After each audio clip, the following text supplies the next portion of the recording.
March 20th, 1988, a little after noon, a Cracker Barrel just off Interstate 71 in Grove City, Ohio. Rocking chairs out front, country music playing low, the smell of biscuits in about the most ordinary room in America, and 4 men are sitting at a table by the window. 2 of them flew in from Belgium that morning. Investors who traveled 4,000 miles to put their money behind something they came a long way to see. The third man is the man that built something, a 57-year-old inventor born and raised right there in Ohio. And the 4th man at the table is his twin brother. They lift their glasses, a toast to a deal that they believe is going to change the world. The inventor takes a sip of cranberry juice, then he stops. His hand goes through his throat, he shoves back from the table, gets to his feet, and he runs for the door. The brother runs after him. Out in the parking lot, he finds him down on his knees. He kneels beside him and asks what's wrong, and his brother looks up at him and says 3 words. "They poisoned me." Those are the last words this man ever speaks. And by the time help arrives, he's gone. Now here's what the coroner and the police and that grieving brother all had to wrestle with. Was this just a 57-year-old man with bad blood pressure who happened to have died at lunch on an ordinary Tuesday? Or was he a dying man in his last few seconds on Earth telling the truth? Because this inventor said he built something pretty amazing. He said he built a car that runs on water, not gasoline, not diesel, not even a battery, just plain water straight from the tap. He claimed he could drive that car clear across the country on 20 gallons of it. He demonstrated it. He patented it. He had investors crossing the ocean to back it. And he told anyone who'd listen that powerful people wanted that engine, and that powerful people wanted it buried. The police looked into his death for 3 months. Then they closed the case and wrote down a cause. And from that afternoon to this very day, the dead man's twin brother has refused to believe a single word of it. And shockingly, this man wasn't even the first. For more than 100 years, there's been a very specific kind of figure who keeps surfacing for the record. A man builds an engine that doesn't need oil. And then he dies before he can ever prove it works. Now, some of them were geniuses, some of them were frauds, and some of them, we honestly still can't tell you which. One of them gave his name to an engine that still moves the entire world. And in 1913, he simply vanished off the deck of a ship into the water of the English Channel. His name was Rudolf Diesel. Every one of these men built something that threatened the most powerful industries in human history. And one by one, they turned up dead or broke or disgraced or just gone. So what's going on here? Are these guys just fraudsters? Or is there a greater conspiracy at work here? Maybe a little bit of both. You tell me. I'm John Genoa, and you're watching America's Strangest History. We're here in Vermont. His name was Stanley Meyer. And this is the engine they buried. Stay with me. So we've got a dead inventor and a pattern. This is hands down the most conspiracy-soaked corner of history there is. Type car that runs on water into a search bar or 200 mile per gallon carburetor, you'll get 1 million hits. And most of it's garbage, to be honest. So here's the rule for this video. We deal in the record, things that you can actually pull up and read for yourself. Patents with real numbers on them. Court rulings, coroner reports, police files, front pages from 1913, the life's work of one very obsessive researcher. And if we can't document it, I'm going to tell you straight up it's a legend every single time. Now, why so strict, you might ask? Well, it's because this whole story balances on a knife's edge. On one side, you've got the impossible, the idea that you can pour tap water into a tank and drive to California. That's not suppressed science. Kind of just impossible. It breaks the most ironclad rules we've got. Scientists call them the laws of thermodynamics. And you don't break them. Not with a garage invention, not with anything. You can split water into hydrogen and oxygen, that's true, but it costs more energy to split it than you'll ever get back out of it.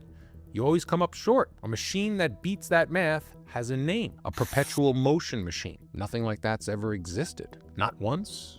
Not anywhere. But on the other side, you've got the real, because an engine that runs on something besides gasoline, that's not science fiction at all. Electric motors, steam, compression engines that'll burn almost anything you pour in them. Some of them are more than 100 years old. They're sitting in driveways and shipyards all over the planet right now. So every single man in this story lives somewhere on that line. Between the genius who spent 40 years ahead of everybody else and a crank selling a miracle that can't work. And our job for the next little while is figuring out which one is which. But keep in mind, even if a man's machine was complete junk, that doesn't mean that nobody had a reason to want him quiet. A fraudster can still present a problem for someone, and a real breakthrough can still get buried. Those two are completely different questions. Did the machine actually work? And did somebody powerful want it gone? We're going to try to keep those two questions apart the whole way through, which leaves us one thing to settle before we go anywhere near a suspicious death. Do powerful institutions actually kill off clean energy car technology, or is that just paranoia, delusional thinking? The crazy part is that we don't have to guess, we don't have to theorize, because it's already happened once right here out in the open on camera, and it's one of the best documented things in this entire story. The year is 1990, and the company is General Motors. It's the biggest car maker on the planet. GM builds an electric car, not a golf cart. I'm talking about a real car. They call it the EV1. It's quick, it's silent, it needs no gas, no oil changes, almost no maintenance at all. And the people who've got their hands on one loved it, genuinely loved it. Just one catch: you couldn't actually buy an EV1. GM would only lease them. I'll put a pin in that for a second, it matters in a minute. So why GM build this thing in the first place? That's the question. Well, in 1990, California passed a rule, the zero emission vehicle mandate. It told the big automakers that they had to start selling a small slice of cars that put out no tailpipe pollution. So GM built the EV1.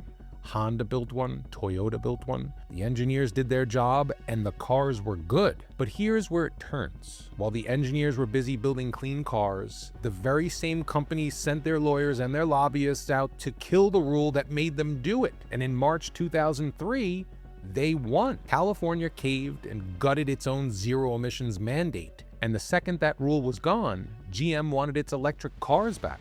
Now remember, nobody actually owned an EV1. Every single one of them was leased. So GM had every legal right to take them back, and that's exactly what it did. Drivers got letters, bring it back. Some of them begged to keep their cars. A group of owners pooled their money and offered GM $1.9 million cash for the last 78 cars sitting in a lot in Burbank. GM said no. Then GM gathered up every one of those cars, all 1,117 of them, and fed them into a crusher. Drivers held candlelight vigils like a funeral. A handful of EV1s got spared. They were drained, disabled for museums. The rest went out as scrap metal. The whole thing got caught on film in a 2006 documentary with a pretty blunt title, Who Killed the Electric Car? Now let's be fair about this. Was it murder? No. GM had real business reasons. There were barely any charging stations, no spare parts networks, the batteries were expensive, the program was bleeding money. This is all true. But for our story, a clean car that people genuinely loved existed. And then it didn't. And it didn't disappear because the science failed. It disappeared because of a business decision. And if you're thinking this was a one-time thing, let's go back a lot further, to a federal courtroom in 1949. All through the 1930s and the 40s, a holding company called National City Lines was quietly buying up streetcar systems in dozens of American cities. Los Angeles, St. Louis, Baltimore, one after the other. They ripped out the clean electric streetcars and replaced them with buses. Want to guess who was funding National City Lines? General Motors, Firestone Tire, Phillips Petroleum, Mack Trucks, and a company called Standard Oil of California. In 1949, a federal jury convicted them. Pumping the brakes for a minute, because this is exactly the kind of story that gets blown away out of proportion online. They were not convicted of murdering the streetcars. A jury actually acquitted them on the charge of conspiring to take over the transit systems. What they were convicted of was conspiring to monopolize the sale of buses and parts to those bus lines. Want to guess their punishment? General Motors was fined $5,000, and the GM executive at the center of the whole thing was personally fined $1. $1. So, question: do powerful companies kill clean transportation? Answer: yes. It's documented in public in a courtroom. Not always with grand conspiracy though. Sometimes all it takes is lawyers and lease agreements and a crusher. But notice the name that keeps turning up at the edge of these stories: Standard Oil. Back in 1911, the US government broke John D. Rockefeller's Standard Oil empire into 34 separate companies. Standard Oil of California was one of those pieces. You know it today as Chevron. Keep that name in the back of your pocket. Rockefeller Standard Oil. Because now we're going to go back to the very first man on our list, back to 1913, to the most important inventor you've probably never heard of, and a death that, more than 100 years later, still has no answer. So who was Rudolf Diesel? He was born in Paris back in 1858 to a poor German immigrant family. The kind of poor where the family bounces from city to city, just scraping by. But the kid was brilliant. By his early 20s, he's running with the greatest engineers in all of Germany. Edison, Tesla, Marconi, the Wright brothers are all amongst his peers. And in the 1890s, he builds a thing that makes him immortal, a brand new type of engine. No spark plugs. It fires by squeezing the fuel so hard it ignites under pure pressure. More powerful, more efficient than anything that came before it. And, drum roll please, it didn't need gasoline. Diesel's engines could run on peanut oil, vegetable oil, coal tar. An engine of his design was shown running on peanut oil at the 1900 World's Fair in Paris. Consider the impact of that in the year 1900. The entire world runs on coal and oil, and here comes a German engineer with a machine that'll run on whatever a farmer can grow in a field. That is a direct threat to the most powerful industries on the planet. By 1913, Rudolf Diesel is one of the most famous inventors alive, and he's making choices that powerful people are watching very, very closely. He's spending more and more of his time in Great Britain. He's openly disgusted with the German Kaiser, Wilhelm II. He's gone so far as to help start a British company in the town of Ipswich, whose whole purpose was building diesel engines for submarines for the Royal Navy. This whole thing is a powder keg, because in 1913, British and Germany are sliding towards war. The British Navy is desperate for working submarine engines, and they can't get them built fast enough. And the one man on Earth who could fix the problem is a German about to hand his genius to the enemy. So before he ever sets foot on that ship, Rudolf Diesel made himself dangerous to two of the most powerful forces on Earth, the oilmen and the Kaiser of Germany. Put a pin in both of them. I know, it's a lot of pins to keep track of. September 29th, 1913, the Belgian port of Antwerp. Diesel boards a steamship called the Dresden. It's headed across the English Channel for Harwich, England. He's not traveling alone. He's with two associates, a Belgian businessman named George Carls and a man named Loekman. The three men eat dinner. They take a stroll on the deck. Around 10 at night, Diesel says his goodnights. He heads to his cabin and asks the steward for a 6:15 a.m. wake-up call. Curious for a man about to end his life booking a wake-up call. So 6:15 a.m. comes. The steward knocks. Nothing. Rudolf Diesel is gone. And the cabin tells a very strange story. The bed is made, never slept in. His pajama shirt's laid out neatly. His pocket watch was resting on the side table, right where he could have seen it from bed. His keys were still hanging from a lock in his suitcase. And his notebook is lying open on the desk. One single mark on the page, the date, September 29th, 1913. And right beneath it, a small cross. Out on the deck at the very back of the ship, the crew finds his hat and his coat. They were neatly folded and laid out under a railing, like a marker. It's pointing to the exact spot where he supposedly went over. Around 11 days later, a Dutch pilot boat called the Kortsen is working a mouth of a river called the Scheldt when the crew spots something floating in the water, a body, and it's been in the sea for a few days. The sailors pull it close, but they don't bring it aboard. They go through the pockets and take 4 items: a coin purse, a penknife, an eyeglass case, and a little enameled pillbox. After that, they let the body slip right back into the sea. Picture that. They found him, they emptied his pockets, and dumped the body back into the ocean. So long, Rudolf Diesel. A few days later, those 4 items get laid out in front of Diesel's son, Eugen. He recognizes them instantly. They belong to his father. But the body itself? Remember, that's gone. Lost to the North Sea for good, which means there was never an autopsy. No coroner or examination, no real investigation of any kind. He disappeared in international waters where not one single country had the authority to even open a case. So everything, and I mean everything we think we know about how Rudolf Diesel died, rests on just 3 things: the state of his empty cabin, the word of his 2 traveling companions, and a body that nobody was ever allowed to examine. Officially, the verdict was suicide. And on paper, it almost fits. By 1913, Diesel was drowning in debt. He made and lost whole fortunes. He had massive interest payments coming due the very next day, in fact, October 1st. And don't forget about that cross in the notebook. It's right under the date, right? So the official story is simple. A ruined man, out of options, quietly stepped off the back of a ship in the dark. It's tragic, but not otherwise remarkable. But the story has 3 holes in it. And these 3 holes don't just sink the suicide theory, they sink all of them. Hole number 1. The very next day, a telegram reached Diesel's family back home in Munich. It said he arrived safely in London. Safe in London. The day after he purportedly drowned. The message ran in papers all over the world. Nobody ever explained it. Hole number 2. One of Dresden's own crewmen came forward and swore that Diesel had never gotten back on the ship from the crossing at all, that he got off in Belgium and that Dresden sailed the channel without him. Hole number 3. The ship's steward kept a cabin list, a record of everyone on board. Rudolf Diesel's name wasn't on it. Now let's examine all 3 of those. A telegram says he's alive in London. A crewman says that he was never on the ship. The cabin list says he was never on the ship. This creates a problem, right? Accident, suicide, murder, every single one of those requires that Diesel went into the water from that ship. But the only 2 people who ever swore that he was even aboard for the crossing were his traveling companions, Karls and Loachman. So let's run the theories. Was it an accident, a stumble, a sleepwalk off the rail?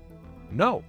The sea was dead calm that night. The safety railing ran 4.5 feet high, and Diesel had no history of sleepwalking. None. Ever. A man doesn't accidentally fold his coat, set it down, and climb a 4.5-foot rail in his sleep. Which brings us right back to the pin we first set, the oil men. In 1913, this was a real headline in real newspapers. Murdered by agents from big oil trusts. The theory was that Standard Oil, John D. Rockefeller's empire, had Diesel killed to protect the future of petroleum. And remember Standard Oil from the streetcar story? Well, they had a point about Rockefeller, because this was a man with a documented history of force. That very same year, 1913, during a strike at one of his Colorado coal mines, Rockefeller's hired agents attacked a camp of miners and their families. Dozens of people lost their lives. Women and children were among them. History remembers it as the Ludlow Massacre. So, capable of that kind of ruthlessness? Absolutely. But in 1913, there was no such thing as a diesel car. Diesel's engines were giant, house-sized. It powered factories and ships, not automobiles.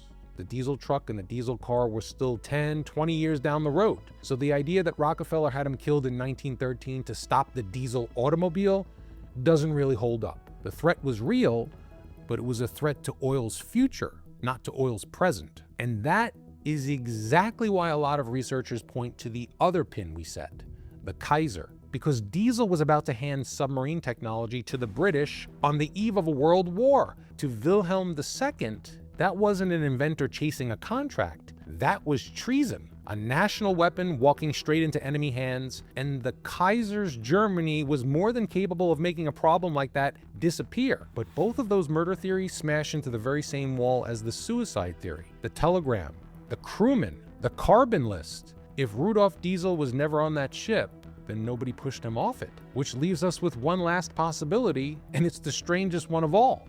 This one comes from a 2023 investigation by the author Douglas Brunt, and Brunt's theory is this: Rudolf Diesel didn't die on the Dresden because Rudolf Diesel didn't die at all. The idea is that Diesel faked his own death and slipped away to do the one thing his enemies feared most: build engines for Britain in secret. And the breadcrumbs Brunt points to are genuinely bizarre. In March 1914, 6 months after Diesel supposedly drowned, the New York Times ran a report that Rudolf Diesel was alive and living in Canada. Around that exact time, Diesel's wife Martha abruptly vanished from Munich after papers claimed months of secret letters back and forth to her supposedly dead husband. And then this one. A year later, Winston Churchill, running the British Navy, quietly had a fleet of submarines built in Canada powered by diesel engines, the same country where Diesel had reportedly been spotted. Now, is any of this proof? No. Not even close. Brunt's case leans on old, hard-to-find clippings and anonymous sources.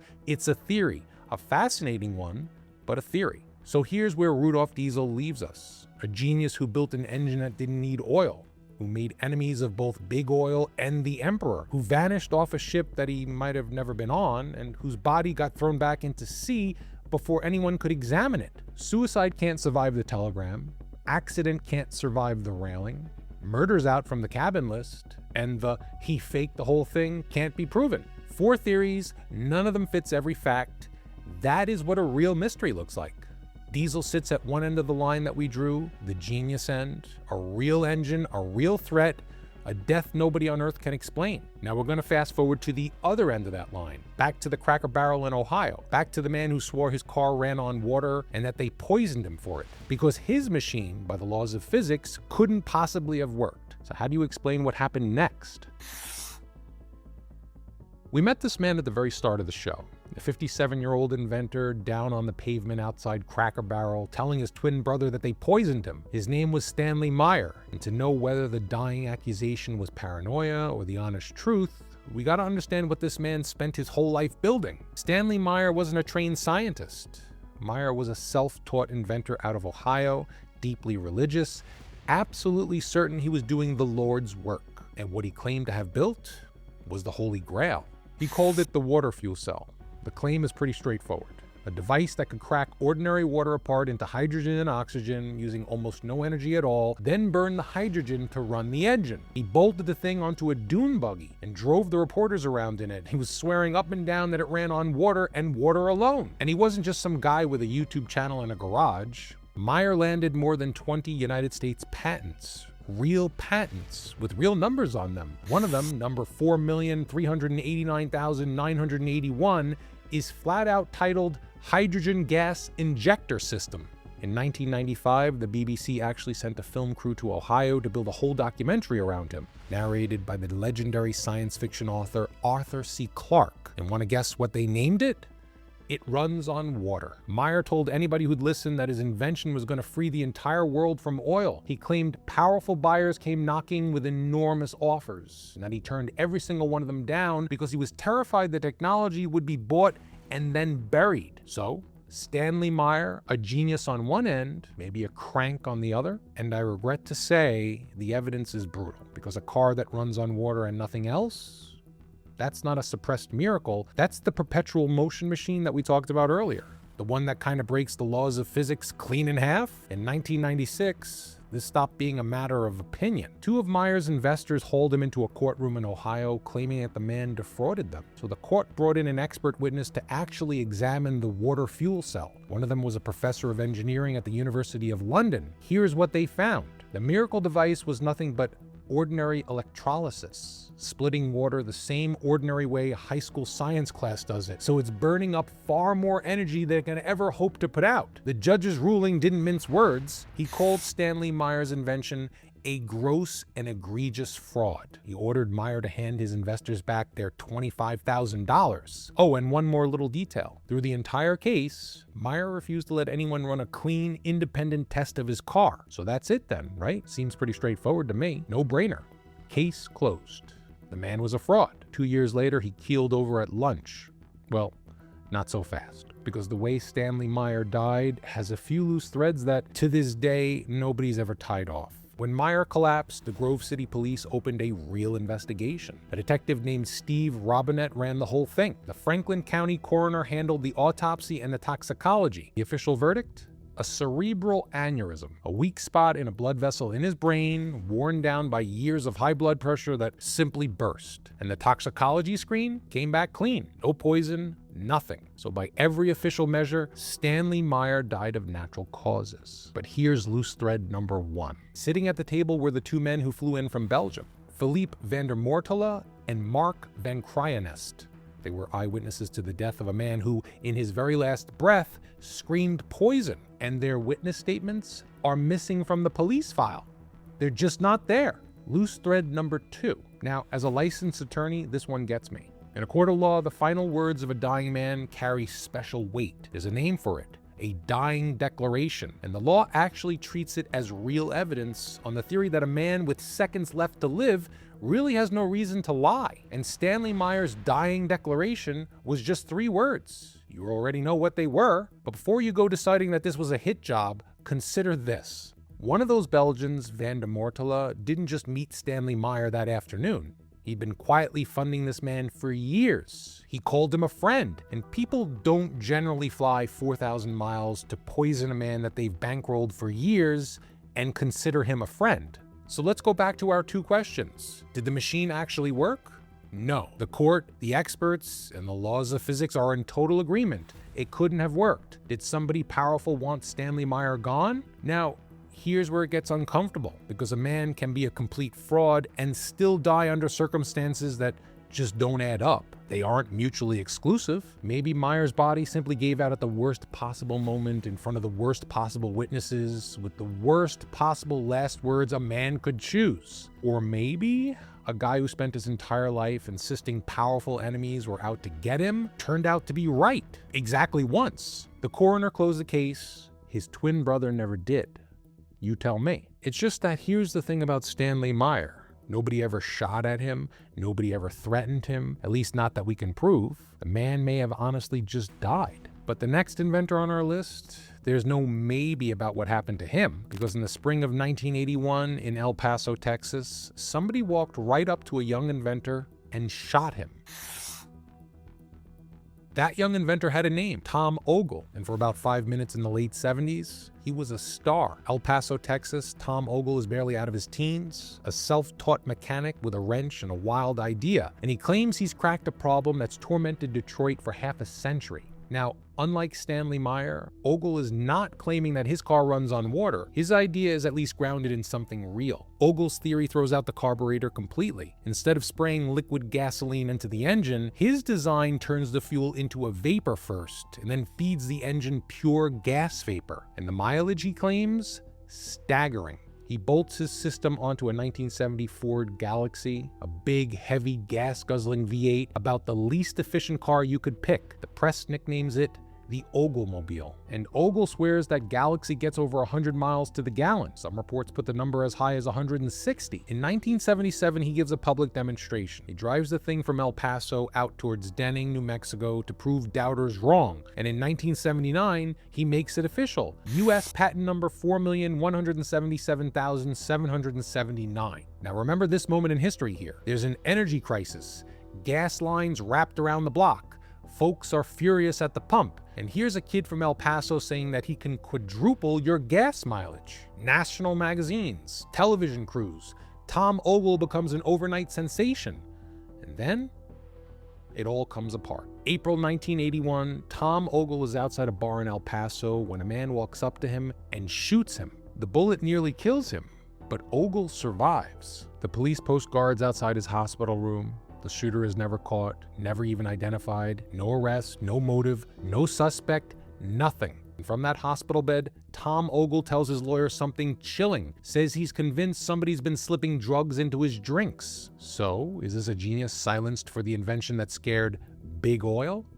Not so fast, because the other side of Tom Ogle's story is just flat out tragedy. By 1981, this kid's whole life is in freefall. He signed away the rights to his own invention in a string of bad deals. The IRS was hunting him for more than $20,000 in back taxes. He had gambling debts piling up. His marriage collapsed, and he was drinking heavily. A young man who got a taste of fame and fortune watching every bit of it run through his fingers like sand. On August 19, 1981, just 4 months after he was shot, Tom Ogle was gone. He was 26 years old. The cause was an overdose, a mix of alcohol and prescription painkiller. It got ruled an accident, possibly a suicide, after what plenty of people felt was an awfully thin investigation. So which Tom Ogle story do you believe? The inventor whose breakthrough threatened the oil giants, who got shot and then silenced for good? Or the broke, heartbroken kid whose luck was just run out? Now back to our two questions. Did his machine even work? Well, honestly, we don't know. Vapor systems aren't magic.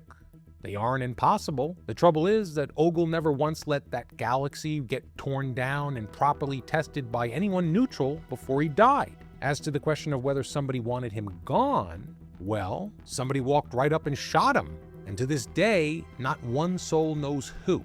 Diesel, Meyer, Ogle. 3 men, 3 deaths that the official record just can't fully close. And by now, you can probably feel it. That nagging sense that something ties these men together, that's kind of how this channel works. So before we go any further, we've got to do the hardest thing to do in a story like this one. We have to look at the 2 men who prove this pattern can lie. The genius who turned out to be a legend, and the inventor who turned out to be a crook. Because if we're being honest with each other, not everybody in this story was a victim.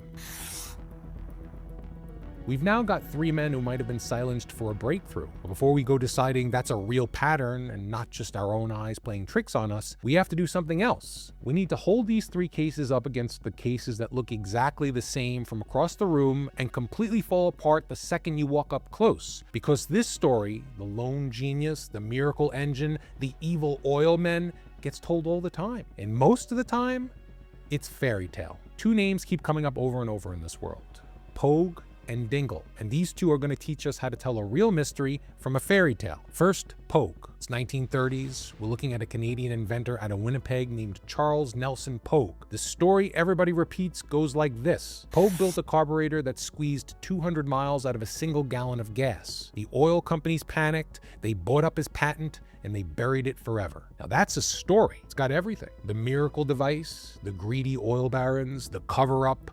Just one little problem: when you actually go digging, almost none of it holds up. Sure, Pogue was a real man. He held real patents. The papers wrote him up and the oil stocks did a little nervous dance, but there's no evidence anybody bought his patent to bury it, no evidence of suppression at all. And here's something that should jump out at you from the last 3 segments. Charles Nelson Pogue didn't get shot outside a bar. He didn't vanish off the back of a ship. He didn't die at a lunch table gasping that he had got poisoned. Pogue lived a long, quiet life and then passed away an old man in 1985. He actually spent his later years working in an oil filter business. So no body, no anomaly, no silencing, just a rumor that refused to die.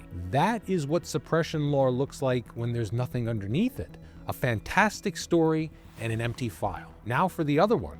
And this one cuts the exact opposite way. Daniel Dingle, a Filipino inventor who, starting back in 1969, claimed that he built a car that ran on water. Sound familiar? Well, Dingle showed off a modified Toyota, said he drove it clear across the Philippines on nothing but water. And when the doubters came circling, he said the very same thing our other men said, that the oil companies and the government were conspiring to bury him. Same claim, same villain, same exact script. So is Dingle a silenced genius too? No. And this time we could say it with real confidence, because Dingle's story's got something none of the others ever got: a trial. In 2008, a court convicted Daniel Dingle of fraud. A real company handed him around $400,000 to develop a water engine. He took the money, he never delivered a working car. And for almost 40 years, Dingle refused to let a single qualified neutral scientist test his device under controlled conditions. 4 decades of just trust me. He was sentenced to up to 20 years, and he died in 2010, still swearing that he'd been robbed of his destiny. So why drag you through these 2 other cases? Because they're the test. The control group. They proved that a water car claim and an oil conspiracy story all by themselves mean absolutely nothing. Dingle had both, and Dingle was a convicted crook. The conspiracy claim is the cheapest part of this entire system. Every single guy who gets caught reaches for it. But now look at what Pogue and Dingle don't have. Pogue grew old and ran an oil filter company. Dingle got a fair trial, a guilty verdict, a defrauded victim, and a paper trail a mile long. Neither one of them got shot in the dark by a man the police couldn't name. Neither one died at a dinner table while 2 witnesses' statements mysteriously went missing from the file. Neither went over the rail of a ship they may never have boarded into water nobody was allowed to pull them out of. Fraud gets convicted, fraud gets old. Fraud, as a rule, doesn't get silenced because there's nothing inside of fraud worth silencing, right? And that's exactly what makes Diesel and Meyer and Ogle so impossible to put down. We can prove Dingle was a fraud. We've got the verdict in hand. We can't prove Diesel, Meyer, or Ogle were frauds. And we also can't explain how a single one of them died. Now, those 2 things aren't supposed to go together. So here's where that leaves us. We've cleared away the legend and we've cleared away the con. What's still standing is 3 men who may very well have cracked something real and 3 deaths that not one investigator in 70 years has ever been able to close. Coincidence? Just 3 unlucky inventors spread across the better part of a century? Or a pattern that somebody somewhere would rather you never laid out side by side? Well, let's go ahead and lay it out side by side.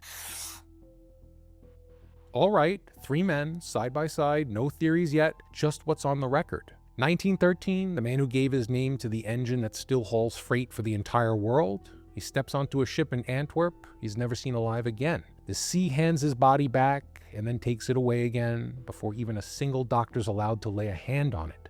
1981, a 26-year-old kid out of El Paso who swore he tripled the mileage of a Detroit V8. He takes a stranger's bullet on a spring night and is in the ground before the summer's out. The shooter? Never named, not then, not now. 1988, a man who told the entire world his engine ran on plain tap water grabs his throat at a dinner table, and the last thing he ever says is that somebody poisoned him. And the only neutral witness in that room, their statements are simply gone. 3 men, 3 machines, 3 deaths spread across 85 years. Different fuels, different countries, different worlds. But look at the shape of it. Each one built, or swore he built, an engine that didn't need oil companies. Each one made himself dangerous to somebody enormous. And each one died in a way that the official record could never quite fully close. A body nobody could examine, a bullet nobody could trace, witness statements that nobody could find. Are you seeing the bigger picture here yet? It's the same thing over and over for the better part of a century. Now, is this just our brains finding faces in the clouds? Maybe. Brains love a pattern. We just watched one fool the entire world for about 90 years with Poke. Except remember what we proved at the very start of this? We don't have to guess whether the powerful will kill off clean transportation. We watched General Motors crush that fleet of electric cars that people genuinely loved. We watched a federal jury convict the biggest names in oil and automaking for choking streetcars out of American cities. Now that's not theory.